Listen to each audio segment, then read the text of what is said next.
Здравствуйте, дорогие читатели, родители, детские писатели, библиотекари и все, кто неравнодушен к детской книге. 2 апреля отмечается Международный день детской книги. Его установил Международный совет по детской литературе и решил, что каждый год какая-то страна будет выступать спонсором этого праздника. Это значит, что будет напечатан плакат и создано послание, обращение к детям и всем, кто любит детскую книгу. Сегодня мне вам хочется зачитать послание от славянского писателя Петра Светина. Он написал для вас рассказ «Жажда слов». Там, где я живу, растения зеленеют в конце апреля, начале мая, и вскоре их заселяют коконы бабочки, похожие на комочки хлопка или сахарной ваты. Куколки пожирают лист за листом, пока кусты полностью не обнажаются. По завершении превращения бабочки разлетаются, однако кусты не уничтожены. С приближением лета они вновь становятся зелеными. Таков мир писателя и поэта. Они изъедены, истощены и обескровлены своей прозой и поэзией, которые, выйдя из-под пера, тоже улетят, переместятся в книги и найдут свою аудиторию. Это повторяется снова и снова. А что происходит с этими стихами и рассказами? Я знаю мальчика, который перенес операцию на глазах.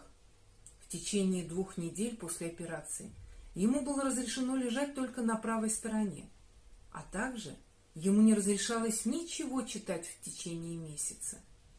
Когда через 1,5 месяца он наконец смог открыть книгу, ему казалось, что он вычерпывает слова из миски ложкой, как будто он их ест. Еще я знаю девочку, которая выросла и стала учительницей.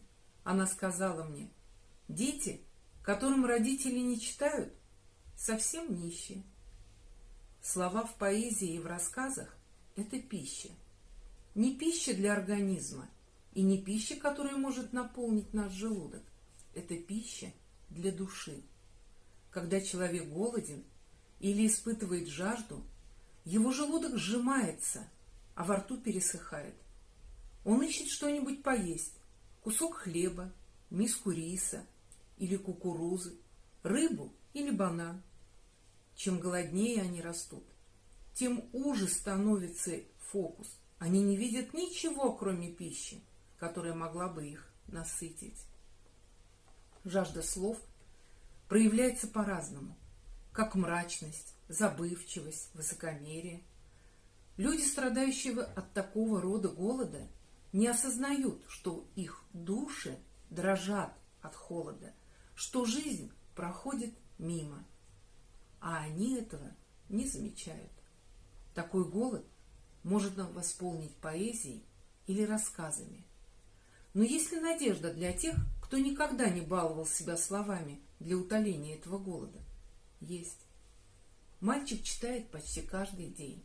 Девочка, ставшая учительницей, читает рассказы своим ученикам каждую пятницу, каждую неделю. И если она забывает, то дети обязательно напоминают ей. А как насчет писателя и поэта?